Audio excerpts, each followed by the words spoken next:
आप सबका DK online study channel में स्वागत है। आज अपन कक्षा 9th के पद्य खंड में रैदास के पदों का अध्ययन करेंगे। तो रैदास का जन्म सन 1388 में हुआ था और देहावसान 1518 में बनारस में हुआ, ऐसा माना जाता है। इनका मूल नाम संत रविदास था। मूर्ति पूजा, तीर्थ यात्रा जैसे दिखाओं में रैदास का बिल्कुल भी विश्वास नहीं था। रैदास ने अपनी रचनाओं में सरल व्यवहारिक ब्रज भाषा का प्रयोग किया है, जिसमें अवधी, राजस्थानी, खड़ी बोली और उर्दू पारसी के शब्दों का भी मिश्रण है। तो रैदास ने अपने जो पद है उनमें अपनी भक्ति को ईश्वर को समर्पित किया है। उन्होंने बहुत से उदाहरणों द्वारा अपनी भक्ति के प्रमाण दिए कि वो किस तरह से ईश्वर से जुड़े हुए। आइए देखते हैं उनका पहला पद। अब कैसे छूटे राम नाम रट लागी, प्रभु जी तुम चंदन हम पानी, जाकी अंग अंग बात सुहानी। प्रभु जी तुम घन बन हम मोरा, जैसे चितवत चंद चकोरा। प्रभु जी तुम दीपक हम बाती, जाकी ज्योति भरे दिन राती। प्रभु जी तुम मोती हम धागा, जैसे सोने मिलत सुहागा। प्रभु जी तुम स्वामी हम दासा, ऐसी भक्ति करे रैदासा। तो देखिए इसका भावार्थ क्या है। तो इन पंक्तियों में संत रैदास ने अपनी ईश्वर के प्रति भक्ति भावना को व्यक्त किया है। वे कहते हैं कि जिस तरह बहुत सी चीजें एक दूसरे से जुड़ी हुई है, उसी तरह भक्त और भगवान का नाता भी एक दूसरे से जुड़ा हुआ है। उनका कहना है कि मेरे मन में तो श्री राम ईश्वर का निवास हो गया है, अतः अब उनसे मेरा ध्यान तो हटाए भी नहीं हटता। मेरी वाणी तो हमेशा उन्हीं का नाम रटती रहती है।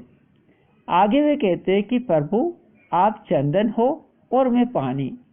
जिस प्रकार चंदन की सुगंध पानी में मिलने के बाद पूरे पानी को सुगंधित कर देती है, उसी तरह मेरे मन में भी प्रभु की भक्ति ने मेरे अंग अंग को उनका दीवाना बना दिया है।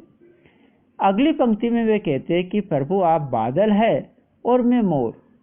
जिस तरह बरसात के बादलों को देखकर मोर खुशी से नाचने लगता है, उसी तरह मेरा मन भी प्रभु की भक्ति पाकर भक्ति में नाच उठता है।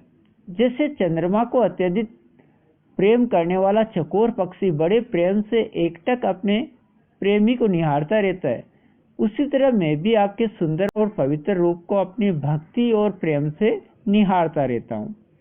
आगे रैदास जी कहते हैं कि प्रभु आप दीपक हो और मैं उसकी बाती के समान। जैसे दीपक में बाती जलती रहती है, वैसे एक भक्त भी प्रभु की भक्ति में जलकर सदा प्रज्वलित होता रहता है। आगे की पंक्तियों में उन्होंने ईश्वर की तुलना मोती से की है और स्वयं को धागा बताया, जिसमें वह पिरोया जाता है। अर्थात उनके कण कण में प्रभु के समा जाने से वे ठीक उसी तरह पवित्र हो गए हैं, जैसे सोने में सुहागा मिलाने से शुद्ध हो जाता है।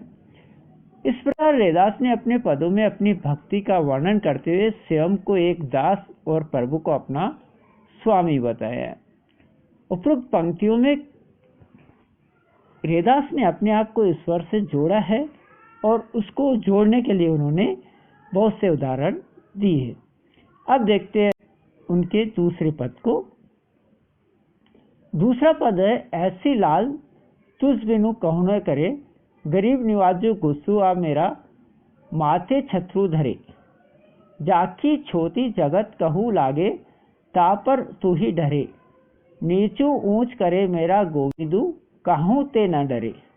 नामदेव कबीरू तिलोचनु सदना सेनु तरे, कहीं रविदासु सुनहु रे संतु, हरि जीव ते सबे सरे। अब देखते हैं इनका पंक्तियों का भावार्थ क्या है। तो रैदास ने उपरोक्त पंक्तियों में प्रभु की कृपा एवं महिमा का वर्णन किया है। उनके अनुसार इस संपूर्ण जगत में प्रभु से बड़ा कृपालु और कोई नहीं है। वे गरीब एवं दीन दुखियों को समान भाव से देखने वाले हैं। वे छूत अछूत में विश्वास नहीं करते हैं। और मनुष्य मनुष्य के बीच कोई भेदभाव नहीं करते हैं। इसी कारणवश कवि को यह लग रहा है कि अछूत होने के बाद भी उन पर प्रभु ने असीम कृपा की है।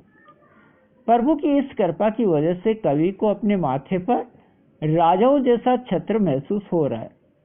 रैदास के पद की इन पंक्तियों में पता चलता है कि कवि खुद को नीच एवं अभागा मानते हैं।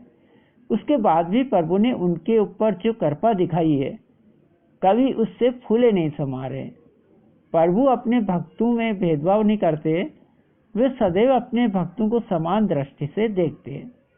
वे किसी से नहीं डरते एवं अपने सभी भक्तों पर एक समान कृपा रखते हैं। प्रभु के इसी गुण की वजह से नामदेव जैसे सामान्य व्यक्ति, कबीर जैसे जुलाहे, सतना जैसे कसाई, सेन जैसे नाई एवं त्रिलोचन जैसे वैश्य व्यक्तियों को इतनी ख्याति प्राप्त हुई। प्रभु की कृपा से उन्होंने इस संसार रूपी सागर को पार कर लिया। अंतिम पंक्ति में रैदास संतों से कहते हैं कि प्रभु की महिमा अपरंपार है और वो कुछ भी कर सकते हैं।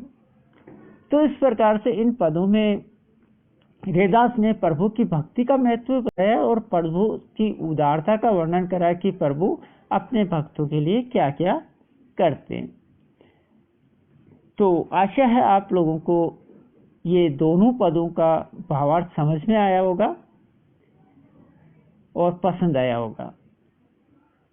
तो अगर आपको ये वीडियो पसंद आया, आपको दोहे का अर्थ भावार्थ समझ में आया, तो कृपया मेरे चैनल को सब्सक्राइब कीजिए और लाइक कीजिए, शेयर कीजिए और ऐसे ही आगे के वीडियो देख